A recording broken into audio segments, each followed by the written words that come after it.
Seja muito bem-vindo, seja muito bem-vinda ao Falar é o Poder. Aqui, como você sabe, nós discutimos estratégias e técnicas para você dominar o medo de falar em público e mais do que dominar, obviamente, o nosso principal objetivo é converter a energia do medo em impulsionamento para apresentações cada vez mais impactantes para a sua audiência. Eu sou Tarcísio Mendes e no episódio de hoje nós vamos ver o que nós precisamos, o que é preciso ter para falar com naturalidade, com desenvoltura frente ao público. Se você se interessa por esse tema, quer saber como melhorar essa sua naturalidade, sua desenvoltura, vem comigo. Por que muitos de nós não conseguem falar com naturalidade quando faz uma apresentação? Quase sempre, aquela fala meio travada, que parece voz criada por computador, costuma ter tudo a ver com o nervosismo. Porque falar em público não é uma situação que pode ser considerada mamão com açúcar, né? Para a maioria de nós, e eu já falei sobre isso aqui em outros vídeos, nesse espaço aqui sobre esse medo de falar em público, e muitas pessoas, quando perguntadas sobre qual é o maior medo que elas têm, elas se lembram primeiro do medo de falar em público, antes mesmo do medo da própria morte. Parece uma coisa incrível, mas é bem assim que acontece mesmo. Então, quando você está em frente a uma audiência, quando você está fazendo uma apresentação, nada mais natural do que ficar nervoso. E aí, nesse momento, se você não tiver treinamento para conseguir controlar aquele nervosismo, tem realmente aí uma chance grande de você não falar naturalmente. Aliás, essa chance de falar naturalmente, de não falar naturalmente, pode evoluir para não falar nada, para te dar um branco e de repente a gente se vê numa bela saia justa. Isso normalmente é causado por aquele medo de errar, que é o que dispara aquelas reações de cuidado excessivo. A gente tem medo de falhar e aí fica preocupado com tudo. Será que eu estou falando muito rápido? Será que eu estou falando muito devagar? Será que eu estou muito lento? Devagar e lento, né? Será que eu estou mexendo muito as minhas mãos? Será que eu estou com elas no lugar certo? Será que minha roupa está ok? Será que meu cabelo está arrumado? Eu não estudei direito isso, eu não sou bom em falar em público. Com tudo isso ocupando a nossa mente, a gente meio que leva o processadorzinho do cérebro que está lá se esforçando, a gente leva ele a 100% e aí surgem os famosos lags, né? Quem nunca assistiu um vídeo na internet, por exemplo, que ficou travando, ou para quem é de game, para quem joga, né? Um jogo onde o frame rate, né, o FPS vai lá embaixo e o seu personagem parece que está numa história em quadrinhos, fica todo travado na tela. Se você não sabe o que é FPS, pergunta aí pro seu filho, sobrinho ou um primo que é gamer, com certeza ele vai te dar uma aula. Então, principalmente quando a gente começa essa trajetória como orador, quando você começa a assumir reuniões, a assumir apresentações, a gente esbarra nessa falta de controle emocional que é principalmente oriunda da falta de prática. E aí é batata, a nossa fala fica sem fluidez. Parece quando a gente está começando a aprender inglês, né? The book is on the... Né? Mas você precisa entender que isso é natural. Acontece com todo mundo no início. E você tem que aceitar que isso faz parte do caminho, lembra? Não é isso, não é o que você é. Você não é incapaz, não é isso. É assim porque você está no início. Você não é assim, você está no início. Então é simplesmente parte do caminho. Não é agradável, eu sei bem disso, mas é inclusive uma indicação de que você está experimentando algo novo, que você está iniciando uma trilha nova de conhecimento e que exatamente por isso você mesmo deveria reconhecer que há necessidade de tempo para se desenvolver. Você, nem eu, nem ninguém espera que uma criança de 1 ano, por exemplo, saia corra uma maratona. Sei lá. O que a gente espera de uma criança nessa fase? Um passo, 10 tombos. 2 passos, 20 tombos. Até que essa balança aí, através da prática, se equilibra, né? Aí 10 passos, um tombo, 100 passos, nenhum tombo, e esses tombos todos viram apenas recordações. E então, por que a gente tem a estranha mania de esperar da gente mesmo que na primeira vez que a gente vai fazer uma apresentação, a nossa performance tem que ser perfeita. É muita cobrança. A gente precisa relaxar um pouco nesse aspecto, reconhecer que nós estamos no início e que o início de tudo é assim. Não é para você, né, não estou te dando um aval para dar de ombros e, já que eu não sei, vai de qualquer jeito. Não é isso, hein? É simplesmente reconhecer que errar faz parte, que a fluência vem com a prática. Inclusive aí dentro da sua cabeça. Quanto mais você pratica, mais acontece um processo de mielinização das redes neuronais associadas àquele evento. Basicamente o cérebro percebendo que você está praticando bastante e te dá uma ajudazinha, deixando aquela parte dele responsável por aquela atividade mais tunada, né? E mais preparada para te ajudar a ter performances cada vez melhores. É a prática que cria isso. Prática é a chave. Aí você pode até falar assim, Tarcísio, mas como é que eu vou praticar? Como é que eu vou praticar? Eu não faço apresentações, eu não falo em público, não sou palestrante. Nós já vamos falar disso. Mas antes eu preciso dar um alerta. Eu tenho falado bastante aqui nesse espaço, mas é sempre bom deixar claro, né? Então, todo vídeo eu procuro falar isso, mas eu quero deixar claro. Falar não se trata de ter bom vocabulário. Já ouvi pessoas falando isso, mas não confunda falar com naturalidade com falar bem difícil, né? Falar com vocabulário rebuscado. Às vezes um vocabulário gigantesco não te ajuda quando o assunto é falar com desenvoltura. Se você não controlar conscientemente o nervosismo, muitas opções para escolher as palavras pode mais te atrapalhar. O seu principal adversário é a ansiedade. Mas existem técnicas e formas de aprender a falar com mais naturalidade. E uma delas, que eu ouço sempre, muita gente diz isso, né? Todo mundo é muita gente, mas pessoas dizendo sempre que ler é a melhor forma de aprender, inclusive a falar em público.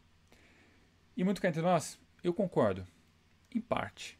Ler é inestimável para aprender, e ler bastante significa ser exposto a tantas experiências que nós somos transformados às vezes sem nem notar.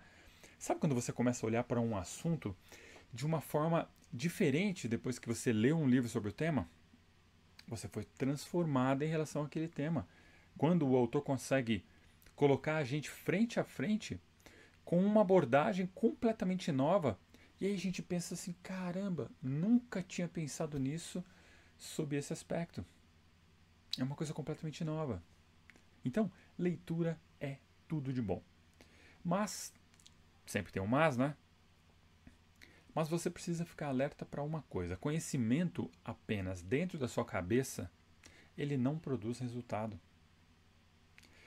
Se você não mostra e traz para a realidade o que você sabe, aquilo que você sabe morre com você. O que rega o conhecimento é a vida prática.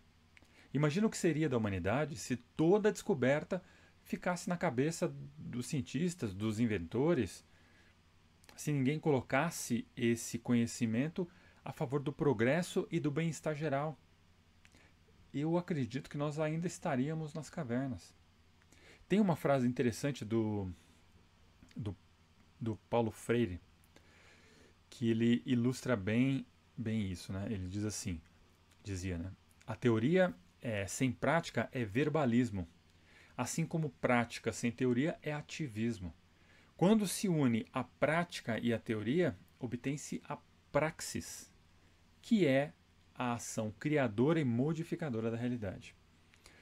Há muitos anos, no início da minha carreira, bem lá no comecinho, eu dei aulas em escolas de ensino técnico, né?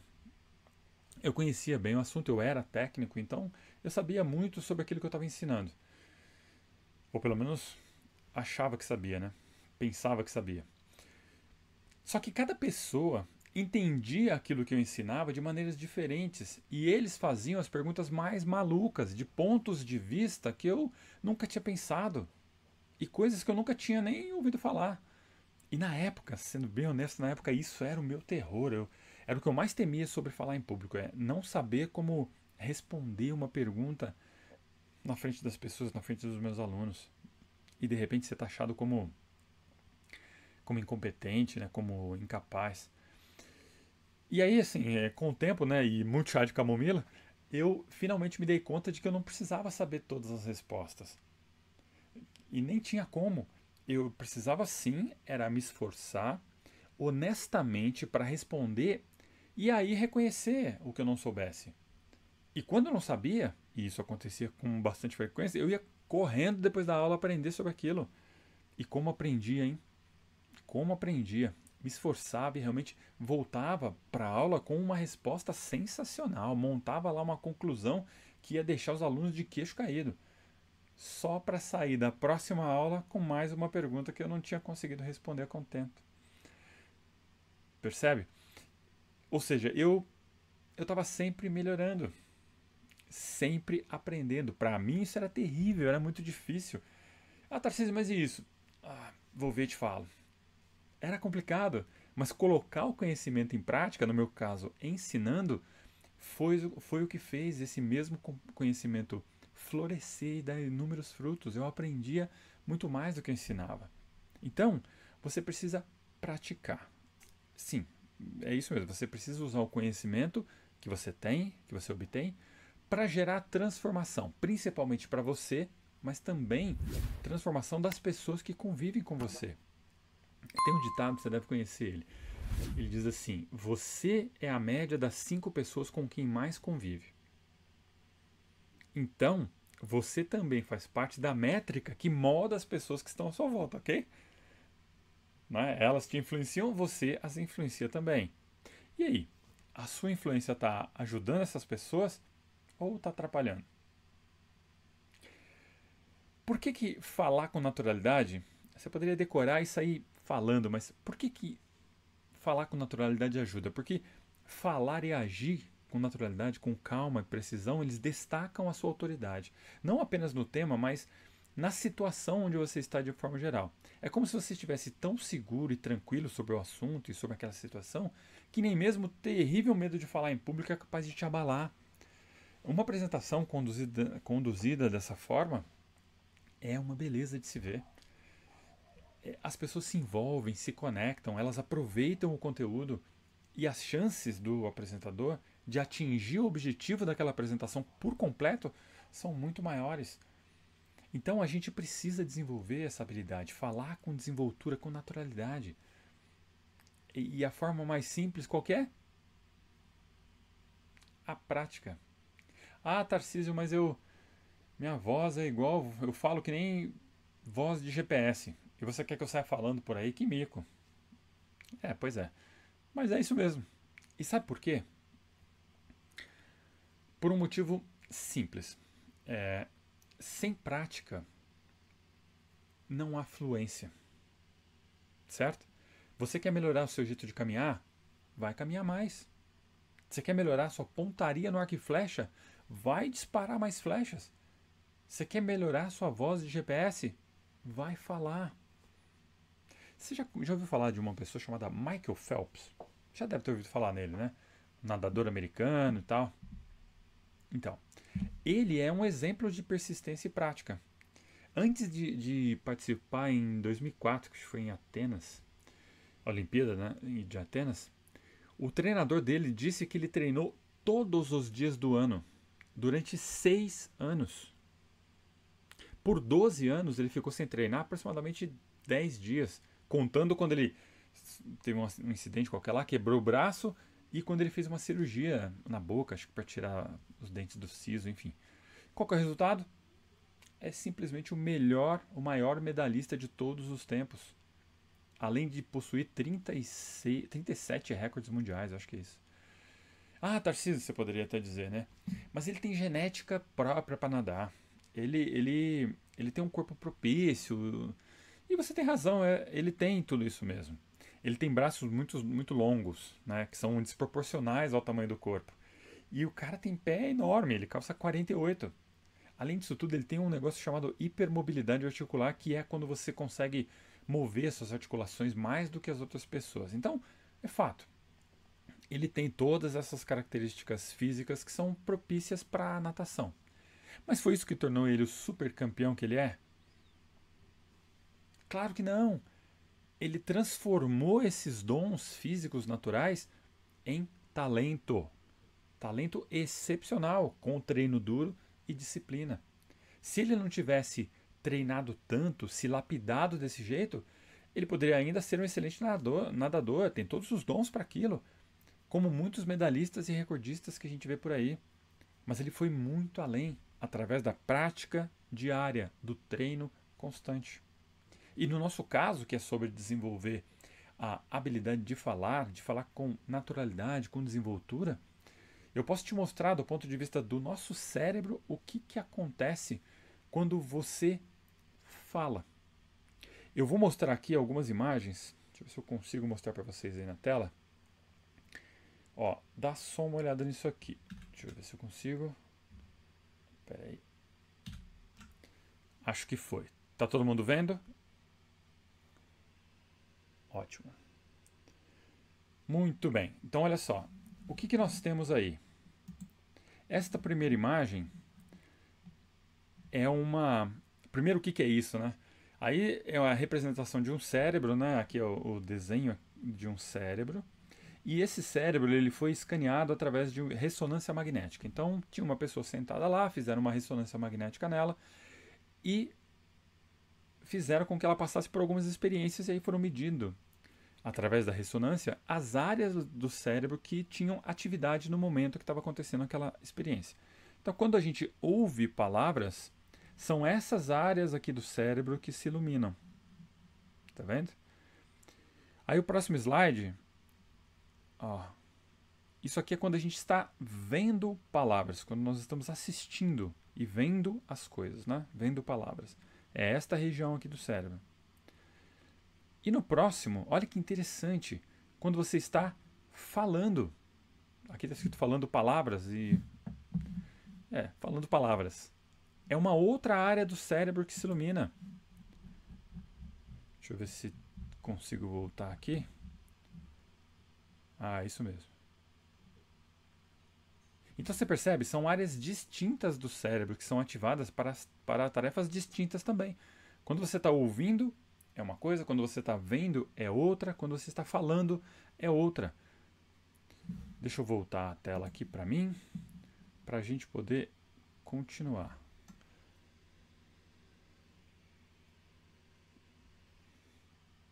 Acho que voltou, né? Ah, voltou. Então você percebe? Por que eu mostrei essa imagem? Por que é interessante você entender isso? Existem coisas que acontecem no seu cérebro quando algumas partes do seu cérebro elas são utilizadas para coisas diferentes, são atividades diferentes realizadas no cérebro. O cérebro utiliza algumas partes que são associadas àquele tipo de atividade. Então, o que acontece? Se você costuma falar, se você costuma sempre falar, estou sempre falando, você meio que exercita aquela região de falar.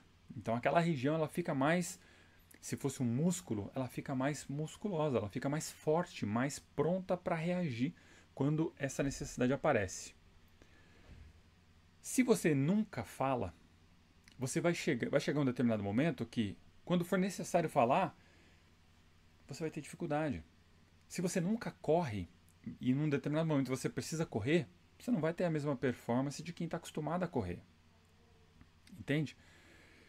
Quando você é espectador, são áreas do seu cérebro diferentes daquela de quando você é protagonista, quando você está ali falando, quando você está ali transmitindo o seu conhecimento. E é muito interessante a gente ver essa diferença, porque isso traz para a gente uma noção de que nós precisamos praticar. Fica fácil de você entender por que você precisa praticar. Vamos tomar uma aguinha agora. Para hidratar, né? Então, o que isso efetivamente significa? Essa área do cérebro que é ativada, quando ela é muito ativada, ela passa a ser forte. Então, de nada adianta você apenas ler e ouvir, você precisa falar. treinar aquela área do cérebro que vai nos ajudar quando a gente tiver que falar. E isso em qualquer ocasião. Eu não estou falando especificamente de uma apresentação, de uma reunião, de uma palestra. Não é isso. Mas, por exemplo, quando a gente é chamado para dar a nossa opinião sobre algum assunto num evento informal, por exemplo. Você está lá em algum lugar, as pessoas, fulano, vem aqui, fala comigo aqui. Eu conheço pessoas que, quando veem repórteres, elas mudam de calçada, porque elas não aguentam correr o risco de ser chamada para falar, porque elas não têm prática. Elas não têm aquela área do cérebro treinada o suficiente para conseguir falar com segurança. E aí o que elas fazem? Elas evitam. Meu pai jogou futebol amador durante um bom tempo e ele me contava que quando terminava uma partida, naturalmente, né, os repórteres entravam no campo e tal para entrevistar os jogadores. E ele falou que quando ele viu um repórter vindo na direção dele, ele sentia que crescia um pânico perto dele, assim, dentro dele, né? E que quando o repórter fazia uma pergunta e levava o microfone para responder, ele disse para mim assim: meu filho, parecia que eles estavam apontando uma arma para mim, de tão nervoso que ele ficava. E olha que era repórter de rádio, hein? Imagina se tivesse ali uma câmera na história, né? Alguém focando assim na cara dele. Então, nós precisamos entender que essa prática ela é muito importante para que você esteja pronto, para que você esteja preparado, tanto para fazer suas apresentações quanto para falar quando for necessário. E para a gente melhorar sensivelmente a naturalidade da fala, existem alguns macetes que vão ajudar bastante. Primeiro de tudo, você precisa entender que falar naturalmente não exige vocabulário robusto. Às vezes eu ouço as pessoas falando, então tem que falar difícil, já falei disso aqui em outros vídeos. É claro que a qualidade do seu discurso ela é diretamente ligada à quantidade de palavras que você conhece. Não é? Quanto mais você domina o idioma, mais rico fica o seu discurso. Mas mesmo você sendo um dicionário com pernas, não é só isso que vai deixar a sua fala natural. Você precisa efetivamente de algumas dicas, né? De alguns macetes. Então, por exemplo, primeiro, opte por atingir o objetivo da sua apresentação. Olha só, você precisa escolher fazer o que você se programou para fazer. Qual que é o objetivo que você tem para aquela apresentação? O que você quer que as pessoas façam ou como você quer que elas se sintam no final do seu discurso, da sua apresentação? Tenha isso muito claro no seu planejamento e na sua mente quando você estiver apresentando. E por quê? Porque assim você opta, quando você opta honestamente por atingir o objetivo, você descarta tudo aquilo que não é crucial para te levar até o seu destino. Você vai se importar menos em impressionar a audiência. Você vai se importar menos com o seu próprio ego. E isso vai tirar da sua cabeça uma tonelada de informação que efetivamente não serve para nada, não te ajuda a chegar no seu objetivo. E aí, e acredite em mim, você vai se sentir muito mais leve, muito mais focado. Procure fazer isso. Outra coisa, número 2, domine o tema. Você precisa estudar o tema com dedicação. Eu falo isso sempre. Você precisa se esforçar para trazer um conteúdo, primeiro, que você sinta orgulho de transmitir, e segundo, que você sinta que vai ajudar a sua audiência a atingir os objetivos dela. Se você for por exemplo, uma sumidade, uma autoridade internacional no assunto, mesma coisa, estude o tema e como você pode levar resultados para sua audiência através daquele evento, através daquela apresentação. Tarcísio, mas eu não sou uma autoridade internacional aqui no meu tema. Tudo bem, estude o tema e veja como você pode levar resultados para sua audiência através da sua apresentação. É simples, é a mesma coisa. Você tem que nivelar a expectativa do seu público, nesse caso, revelando que você, eu não sou a maior autoridade, pessoal, mas eu fiz o meu dever de casa, eu pesquisei muito sobre o tema e eu consigo agregar. Bem assim. E veja, quando eu digo resultados, eu não digo os resultados mais incríveis, as transformações profundas, os milagres. Não, resultados, apenas resultados. Se o seu conhecimento do tema for maior, você vai ter mais condições de oferecer resultados maiores, melhores. Se não, você precisa oferecer com amor o melhor resultado que você conseguir. E para isso, olha que dica. use o método MRE. Material, roteiro, ensaio. Não importa o tamanho da audiência, não importa o que seja, material, roteiro e ensaio. Número 3. Simplifique a comunicação. Lembre da primeira dica, foque no objetivo e simplifique a sua fala. Use os termos mais comuns e familiares para você, que couberem naquela apresentação, claro, né? E que sejam adequados para aquela audiência. Porque isso vai manter sua comunicação num nível conhecido para você. E isso facilita muito a coordenação das ideias com a fala. E aí qual é o resultado? Uma fala mais relaxada, uma fala mais natural. Na maioria das vezes, quando a gente tenta falar bonito, é mais para impressionar do que efetivamente para transmitir o conteúdo. Então, esquece isso por enquanto. Conforme a prática for te moldando, naturalmente você vai se sentir mais seguro, mais capaz para ousar, para fazer coisas mirabolantes. Mas agora é o momento da simplicidade. Se as pessoas te entenderem e conseguirem sair da sua apresentação com resultados, seu objetivo está concretizado. Então, não se preocupe em inventar moda. Outra coisa muito importante, e essa acho que é primordial, né? Vá e faça. Tem uma frase atribuída a Mark Twain que retrata perfeitamente o que eu quero dizer aqui. Ó. Ele dizia assim, ó, existem dois tipos de oradores, os que ficam nervosos e os que mentem. Meu amigo, minha amiga, todos ficamos nervosos, todos ficamos nervosos para falar em frente a uma audiência, todos nós. Uns mais, outros menos. Gandhi, Freud, Thomas Jefferson, os brasileiríssimos Estênio Garcia, Regina Duarte, todos eles revelaram que sofriam de uma grande ansiedade ao falar em público. Agora, se você não conhece nenhum desses que eu mencionei, tem um que eu tenho quase certeza que você já ouviu falar, principalmente se você for cristão. Eu vou contar um pedaço da história dele aqui. A história dele é antiga, mas para a gente ter uma noção da ansiedade da pessoa, antes a gente precisa nivelar o assunto, né?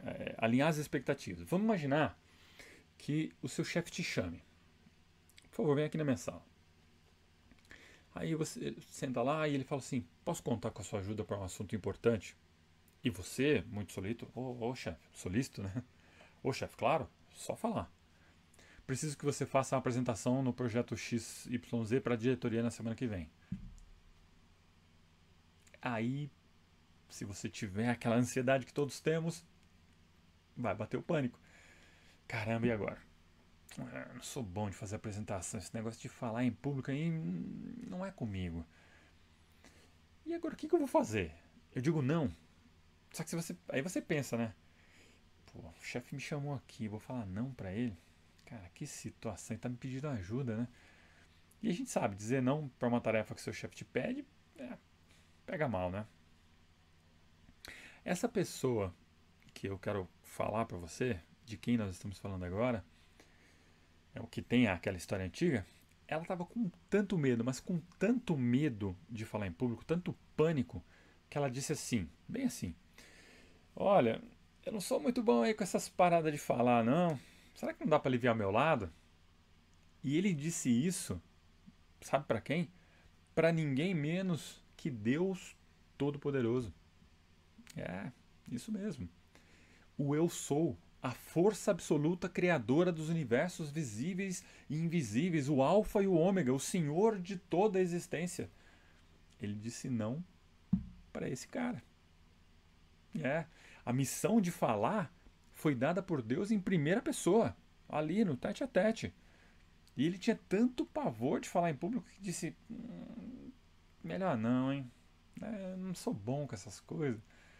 Pois é. Nosso ansioso personagem era o icônico Moisés. E caso você queira conferir o discurso dele na íntegra, você pode consultar na Bíblia Cristã o livro de Êxodo, capítulo 4, versículo 10. Isso mesmo. Capítulo 4, versículo 10.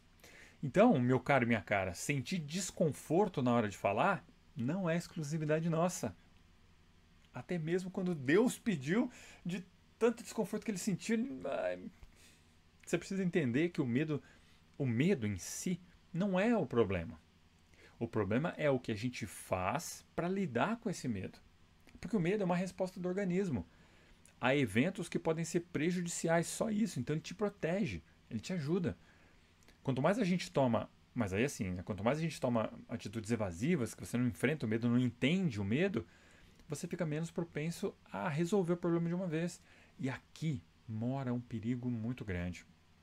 A gente pode desenvolver uma resposta cerebral automatizada para esses eventos, que é uma espécie de gatilho que dispara uma resposta padrão, sempre que aparece a possibilidade de exposição.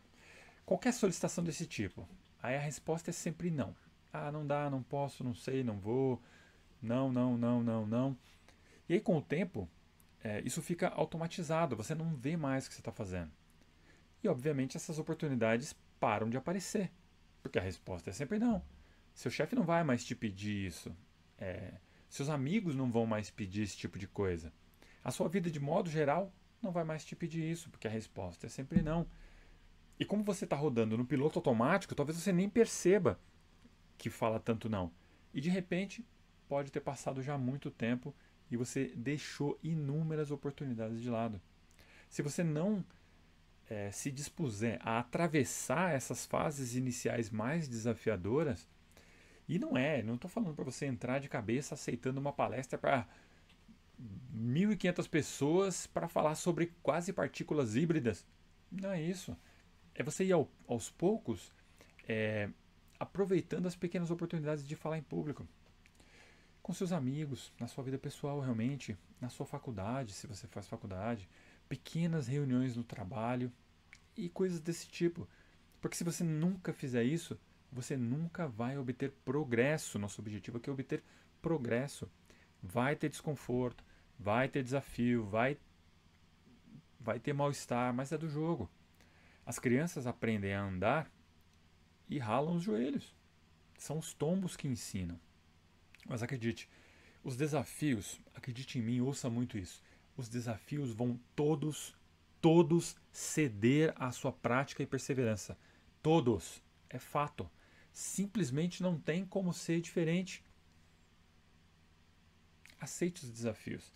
E saiba que esses desafios estão lá para permitir que você meça seu próprio desenvolvimento. Olha que louco isso. À medida que eles vão caindo, e eles vão cair, a sua autoconfiança vai se estabelecendo e se tornando senhora absoluta do seu ser. E sem nem perceber, daqui a pouco você vai estar com um sorriso no rosto, tagarelando alegre e naturalmente para qualquer audiência. Não esqueça disso. Você precisa pensar nisso com carinho. Muito bem, pessoal. É isso. É o que eu tinha para dizer. Eu espero de verdade que vocês tenham curtido esse episódio. Se esse conteúdo aí fez sentido para você, larga o dedo no like, compartilha com quem você acredita que vai usar isso para o bem e se inscreve aqui no canal. Aqui a gente vai sempre trazer conteúdo focado em dominar o medo de falar em público.